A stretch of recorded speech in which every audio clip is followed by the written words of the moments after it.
Magandang araw mga kaibigan, and another day, another video reaction naman po tungkol sa Senate hearing na ginawa nung nakaraang araw yun ba yun under the Committee on Foreign Relations, no, kay Amy Marcos. And may sinabi pala si Sonny Trillanes na may 3 batches pala, no, ng warrants na posible daw mangyayari. Okay? Una yung kay former President Duterte, and next kay Senator Bato and Bungo, and the third batch ay yung mga military personnel. So maybe totoo or maybe hindi. Senator Trillanes was saying in May 2024 na 3 batches of warrants to. First daw is si PRD, after that daw Senator Bato, Senator Bongo, etc. And then sa third batch, military and police officials. Sonny Trillanes said that, no? Totoo kaya ito? Well, baka dahil nakuha na nga nila si FPRRD, so maybe possible, no?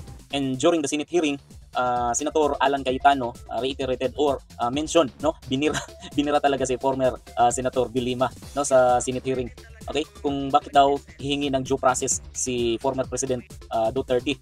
Well, sa panahon daw niya, wala daw alam na due process ang yung mga namatay sa drug war ni former President Duterte, mga kaibigan. I think this is of public record. Former Senator De Lima was a Commission on Human Rights chairperson 2008 to 2010. Tama, no? Yeah. So no one disputes that.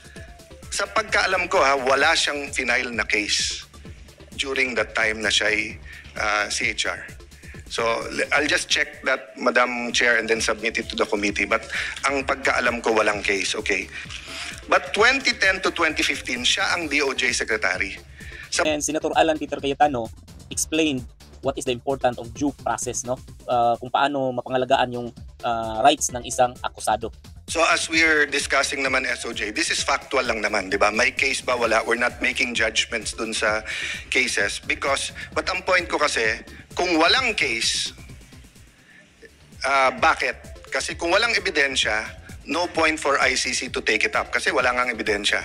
So my next question is due process only for the innocent, only for the saints, or even, first of all, President Duterte is presumed innocent. But assuming 5 times na convicted drug lord, rapist, torturer, etc., nahuli ng PNP, under our Constitution, dapat ba may due process pa rin siya?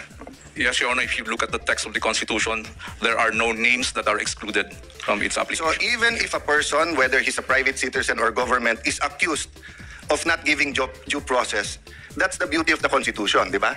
That everyone should be given due process. Opo. So I just want to make that clear kasi nga, sabi ni Secretary De Lima, walang due process sa kanya. But if you go before that, nung iniimbestigahan pa lang niya si President Duterte when she was CHR and she was DOJ, wala naman siyang final na kaso.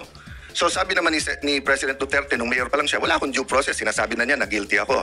So nung siya naman yung naging presidente, eto naman nakulong, ang sinasabi naman niyang walang due process si Duterte. So ang point ko lang, if we as Filipinos do not demand due process for everyone, DOJ and the government is not saying that they denied, but I'm just saying, no, mali yung argument sa Facebook na pag ikaw hindi mo binigyan ng due process yung kalaban, ikaw hindi ka na pwedeng kumuha ng due process. Iba po yun. Meron doctrine sa batas that those to come to court should come with clean hands. That's a different application. Anyone can come to court asking for due process, di ba?